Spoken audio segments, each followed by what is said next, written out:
اعوذ باللہ من الشیطان الرجیم بسم اللہ الرحمن الرحیم۔ اشفاق احمد صاحب لاہور کے ایک انتہائی امیر تاجر اور اس کے درویش والد کا قصہ بیان کرتے ہیں کہ بیٹے نے باپ سے کہا کہ مجھے اپنے بہتر مستقبل کے لیے اور پیسہ کمانے کے لیے باہر جانا تھا۔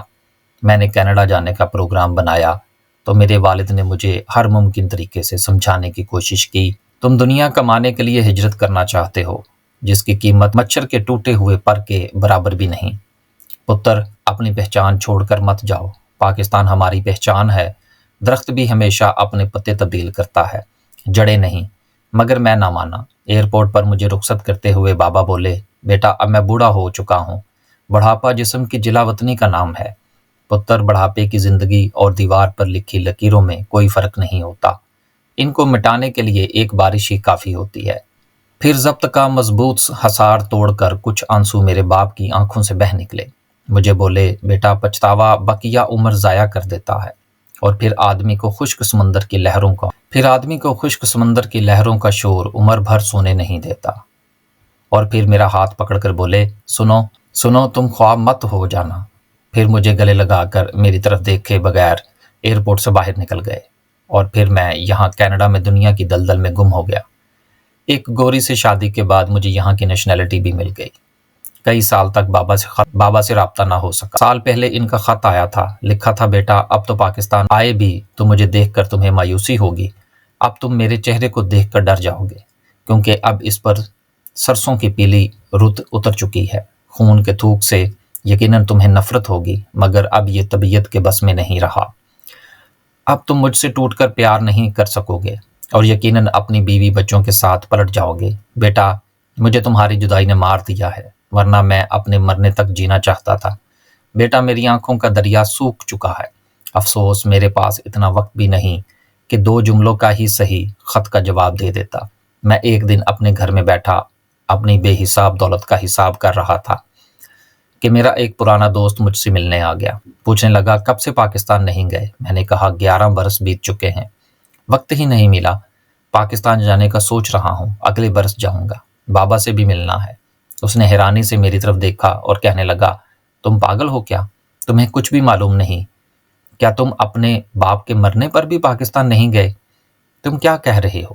بابا مر گئے؟ میری چیخ نکل گئی، مگر مجھے کسی نے بتایا کیوں نہیں، ان کی وصیت تھی میرے بیٹے کو اطلاع مت دینا، اسے آنے میں تکلیف ہوگی۔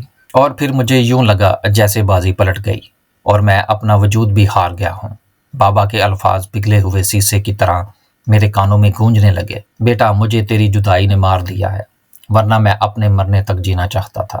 بیٹا پچھتاوا بقیہ عمر ضائع کر دیا کرتا ہے اور پھر آدمی کو خشک سمندر کی لہروں کا شور عمر بھر سونے نہیں دیتا۔ میں نے اپنی نیشنلٹی اور پاسپورٹ اور کچھ ضروری سامان اٹھایا اور بیوی بچوں کو بتائے بغیر ایئرپورٹ آ گیا اور پہلی فلائٹ سے لاہور پہنچ گیا۔ وہاں سے سیدھا اوان ٹاؤن قبرستان پہنچا۔ میں نے بابا کی قبر کو بہت تلاش کیا مگر مجھے نہ ملی۔ دوڑ کر گورگن علم دین کے پاس پہنچا اور میں نے اس سے پوچھا، بابا کی قبر کہاں ہے؟ علم دین میرے ساتھ چلا آیا، اس نے بھی بہت تلاش کیا مگر قبر نہ ملی۔ مجھے بابا کی بات یاد آ گئی، بیٹا پہچان کی ضرورت تو قبروں کو بھی ہوتی ہے، تم ملک کی بات کرتے ہو؟ میں نے علم دین سے کہا، علم دین میں آج پہلی بار آیا ہوں، مجھے معلوم نہیں میرے باپ کی قبر کیسی ہے۔ علم دین تلاش میں نکل گیا۔ میں نے وہیں قبرستان میں ایک گڑھا کھودا اور اپنے غیر ملکی شہریت اور اپنا پاسپورٹ اس میں دفن کر دیا اور اس پر مٹی ڈال دی۔ پھر میں نے غور سے دیکھا، اس گڑھے کے ساتھ ہی ایک قبر تھی۔ میں نے کتبہ دیکھا، لکھا تھا، عطا محمد بخش خان نظامی، تاریخ پیدائش 20 فروری 1928، تاریخ وفات۔ علم دین چکر لگا کر واپس آ گیا تھا۔ میں نے کہا، یہ قبر میرے باپ کی ہے، مگر علم دین اس پر تاریخ وفات کیوں نہیں لکھی؟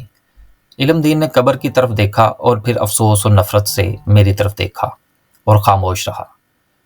پھر کچھ ہی دیر بعد بولا، مجھے تاریخ تو یاد نہیں، غالباً 4 مہینے پہلے کی بات ہے جب میں نے یہ قبر بنائی تھی، مگر اس پر کتبہ نہیں تھا۔ پھر ایک رات جب رات کو چکر لگانے آیا تو انتہائی خوبصورت انسان جس کا چہرہ نور سے منور تھا اس قبر پر کتبہ نصب کر رہا تھا۔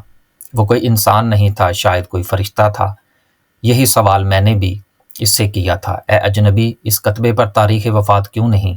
وہ بولا ایسے لوگ مرتے نہیں صرف انتقال کرتے ہیں، یہ لوگ اپنے پیاروں کے انتظار میں زندہ رہتے ہیں۔ ابھی صاحب مزار کے بیٹے نے باہر سے آنا ہے، جس دن وہ آئے گا اسی دن صاحب مزار کا انتقال ہوگا، تاریخ وفات اسی دن لکھی جائے گی۔ اور پھر میں نے تاریخ وفات کے آگے لکھا 20 اکتوبر 1988۔ پھر میں ساری رات قبر پر بیٹھا روتا اور معافی مانگتا رہا، مگر مجھے اپنے اندر سے صرف ایک ہی آواز آتی رہی، بیٹا مجھے تیری جدائی نے مار دیا ہے، ورنہ میں اپنے مرنے تک جینا چاہتا تھا۔ اشفاق احمد صاحب فرماتے ہیں کہ جدائی اور موت ایک ہی چیز کے دو نام ہیں۔